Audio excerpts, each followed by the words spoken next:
They say that nothing good ever happens after midnight. But what if the night itself isn't evil? What if it's only a mirror, showing us the raw truth of who we are when the world is asleep?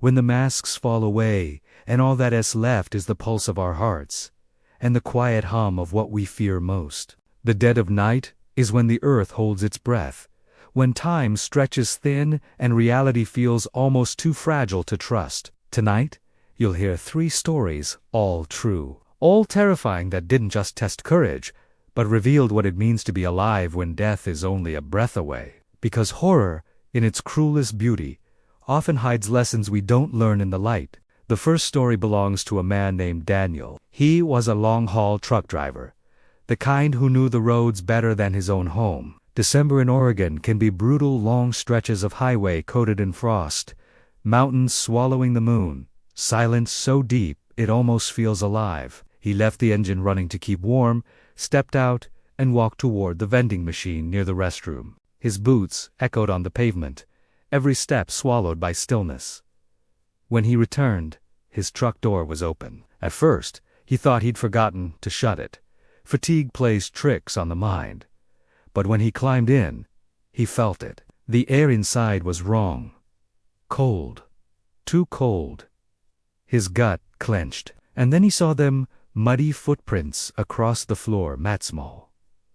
Bare, leading from the passenger's seat toward the sleeper cabin. Daniel's breath turned to fog as he whispered, "Hello." Silence. Only the low growl of his engine and his heart pounding in his chest. He reached for his flashlight, hands trembling. The beam cut through the darkness as he slowly pulled back the curtain that separated the driving seat from the sleeping area. For a second, everything was still, and then the light fell upon something that made his blood freeze. A woman, pale, her eyes wide open, fixed on him. She wasn't breathing. Her body was curled in the corner like she had been hiding from something. Daniel stumbled back, dropping the flashlight. The silence roared in his ears. When the police arrived, they discovered the truth. She had escaped from a crashed car just a few miles away. She had been kidnapped and had fled the wreckage, running barefoot in the cold, desperate for help. Somehow, she found his truck, climbed in, and tried to hide. But by the time she did, she was already dying from the cold. Daniel never forgave himself. He replayed that night for years.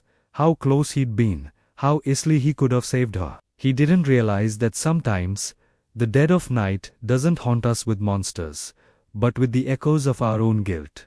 But one night, years later, while driving the same route, he caught a glimpse in his side mirror. For a moment, he saw her, not as she was that night, but peaceful, smiling softly, her face glowing faintly in the darkness. And in that reflection, he felt something lift, a quiet forgiveness. That story whispers a truth that chills deeper than any ghost, that not every scream can be heard, not every plea is loud. Some people carry their pain in silence, hoping someone will see them before it's too late. We live in a world full of noise, and yet so many cries go unnoticed. The real horror isn't what hides in the shadows, it's what we fail to see in the light. Think about it. The friend who says, "I'm fine," too quickly. The coworker whose eyes look empty. The loved one who smiles, but never really does anymore. We never know what battles are fought in silence. Daniel's story reminds us that sometimes kindness is as simple as noticing. It's the gentle question, "Are you okay?" It's staying when someone expects you to leave. It's presence, quiet, human, and powerful. Daniel never got her name, but maybe she gave him something far greater. The ability to see, to notice, to care. Because sometimes, surviving the night isn't about escaping the darkness. It's about becoming the light someone else can find. Soft rain begins to fall. Music transitions into deep, echoing tones of wind and heartbeat. Our second story happened in Pennsylvania, where an old hospital stands forgotten at the edge of a forest. Locals say that some nights, the lights still flicker inside, though the power was cut off decades ago. In 2012, 3 young explorers decided to sneak in, armed with flashlights and cameras. They joked as they climbed through a broken window, unaware that laughter doesn't belong in places like that. Inside, time had stopped. Rusted wheelchairs lined the halls, walls peeled like old skin, And the smell, a mix of mold and something sweet, clung to every breath. They walked deeper, their lights cutting through the thick dark. Then, one of them stopped. "Did you hear that?" A tapping sound echoed from down the corridor. It was soft, deliberate, like a finger against metal. Tap, tap, tap. Tap. They thought it was an animal. One of them shouted, "Hello!" The tapping stopped. Then, a voice answered. Faint, trembling, almost pleading.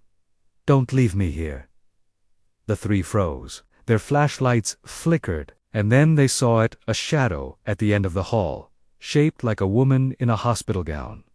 Her head tilted, her face hidden. The air grew colder with every breath. Panic exploded. They ran, crashing through debris, their footsteps slamming against the cracked floor until they reached daylight. They didn't stop until they were miles away. Later, when they checked their camera footage, the voice was there again. Only clearer. "Don't leave me here, please." And a name whispered softly, "Eleanor." When police went to investigate, they found something impossible. On the second floor, a single folder lay open on a dusty table. The name printed on it, Eleanor Grace. She had been a patient who died there 40 years earlier, trapped when a fire broke out. Her body was never recovered. Maybe her soul wasn't asking for rescue. Maybe she was asking to be remembered. That story teaches something powerful. The things we bury never truly disappear. The pain, the trauma, the grief we push down, it waits. It whispers. It taps on the walls of our soul until we face it. Life's ghosts don't always wear chains. Sometimes they wear our memories. Healing doesn't come from forgetting. It comes from listening. Music swells softly, echoing through wind sounds. Our third story comes from Japan, a place where tradition and spirits often dance in the same silence. A train conductor named Haruto worked the midnight shift along a mountain route. Every night, as his train neared a particular tunnel, something strange happened. The emergency brakes would trigger on their own. Sensors would flash red. The system insisted something was on the tracks, but each time when he checked, the rails were empty. One night, frustrated, Haruto stopped the train and stepped out into the cold. His flashlight beam caught something on the concrete, small, damp handprints, dozens of them scattered across the tunnel's entrance. He knelt down, his breath shaking. The prints were tiny children's hands. Locals later told him that many years ago, a school bus had lost control nearby and plunged into the river below the tracks. None of the children survived. Ever since, any train that approached that tunnel at night would mysteriously slow down, as if invisible hands were still trying to protect others from meeting the same fate. That story doesn't scare because of death. It inspires because of love. Even in tragedy, something pure remains. Love lingers where life ends. It protects, even when unseen. And maybe that's what hope really is, the unseen force that slows our fall, the invisible hands that stop us just before disaster. Low hum of a train fades into quiet heartbeat sounds, but not all terrors come from beyond. Some come from within. A traveler once shared a story from the Nevada desert. He was driving through endless darkness at 3 a.m. when exhaustion hit. He stopped by the side of the road to stretch, the stars sharp and cold above him. That's when he noticed another car parked nearby. Engine running, no lights on.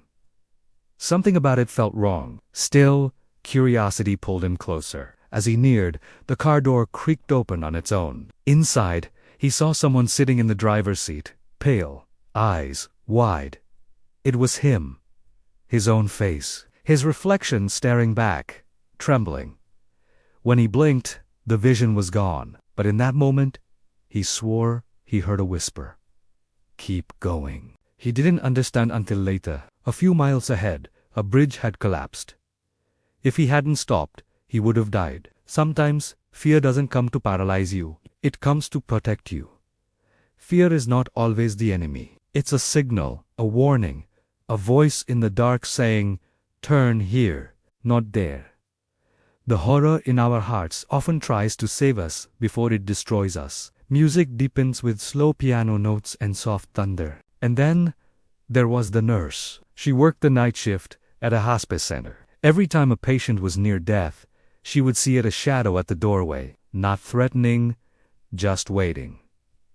At first, she feared it. But one night, she whispered, "Who are you?" And a soft voice replied, "I'm here to help." From that night forward, she stopped fearing death. She began to speak gently to the dying, telling them they weren't alone. She said she could feel the peace when the shadow entered the room. Not an ending, but a crossing. Darkness is not always a thief. Sometimes it's a guide. Thunder fades. The sound of waves begins soft and distant. A fisherman, once lost at sea, told a story of being guided back by a strange light. His radio dead, his boat drifting.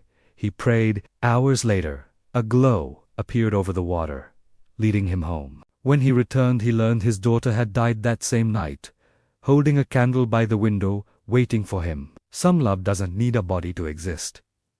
Some promises never break. Even death cannot silence the voice that says, "Come home."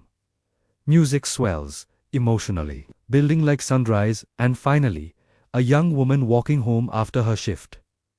Midnight streets, empty, except for the sound of a car behind her. It slowed, matched her pace. Her stomach dropped. She turned down another street. The car followed. Her heart pounded. She saw a convenience store and ran inside, pretending to browse. The car parked. A man stepped out, eyes fixed on her. He entered the store, and she froze. Then, out of nowhere, another customer, an older woman, grabbed her hand and whispered, "Don't go back outside." Minutes later, the police arrived. The man was a wanted murderer. That stranger, that quiet woman, had saved her life. Sometimes, the angels we pray for arrive disguised as ordinary people. A hand, a voice, a warning at the right time. The universe listens, even when we think it's silent. Music softens. Morning birds faintly begin to sing beneath the melody. The dead of night doesn't just hide horrors. It reveals truth that even in the deepest dark, something fights to keep the light alive. Fear can teach, pain can awaken, and survival can inspire. When your world feels like midnight, remember, the night isn't endless. These stars exist to remind you that even in total darkness, something still burns. And as you close your eyes tonight, may the shadows not scare you, but remind you, you are still here, you are still breathing, you are still stronger than the things that tried to break you. Soft piano fades into silence, heartbeat slows, one last whisper of wind passes through.